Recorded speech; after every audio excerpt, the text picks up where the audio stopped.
He would certainly have adorned it, but it had no attraction for him. Nevertheless, he was a member of the Olympus Club, where he frequently spent his evenings.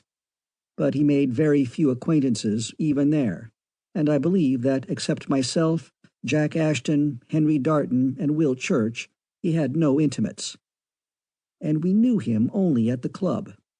There, when he was alone with us, he sometimes partly opened up his mind, and we were charmed by his variety of knowledge and the singularity of his conversation. I shall not disguise the fact that we thought him extremely eccentric, although the idea of anything in the nature of insanity never entered our heads.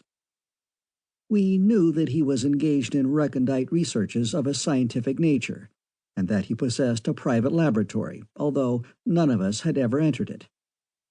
Occasionally he would speak of some new advance of science, throwing a flood of light by his clear expositions upon things of which we should otherwise have remained profoundly ignorant. His imagination flashed like lightning over the subject of his talk, revealing it at the most unexpected angles, and often he roused us to real enthusiasm for things the very names of which we almost forgot amidst the next day's occupations. There was one subject on which he was particularly eloquent: radioactivity, that most strange property of matter whose discovery had been the crowning glory of science in the closing decade of the 19th century. None of us really knew anything about it, except what Stonewall taught us. If some new, incomprehensible announcement appeared in the newspapers, we skipped it, being sure that Edmund would make it all clear at the club in the evening.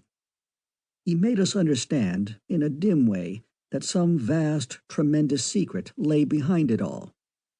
I recall his saying, on one occasion, not long before the blow fell, "Listen to this.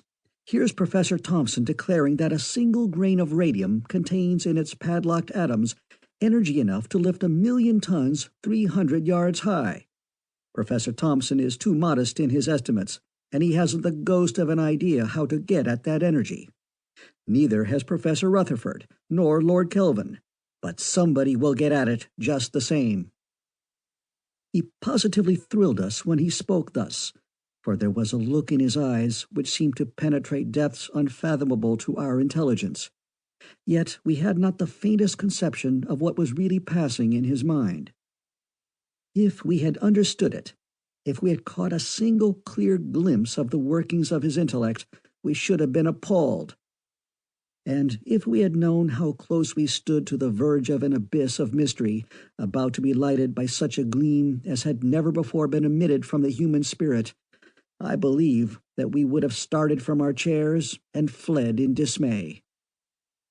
But we understood nothing, except that Edmund was indulging in one of his eccentric dreams, and Jack, in his large, careless, good-natured way, broke in with, "Well, Edmund, suppose you could get at it, as you say. What would you do with it?" Stonewall's eyes gleamed for a moment, and then he replied, with a curious emphasis, "I might do what Archimedes dreamed of." None of us happened to remember what it was that Archimedes had dreamed, and the subject was dropped. For a considerable time afterwards we saw nothing of Stonewall.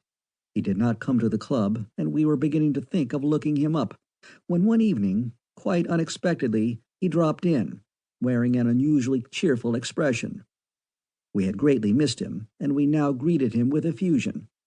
His animation impressed us all, and he had no sooner shaken hands than he said, with suppressed excitement in his voice, "Well, I've got at it." "Got at what?" drawled Jack. "The interatomic energy. I've got it under control." "The deuce you have," said Jack.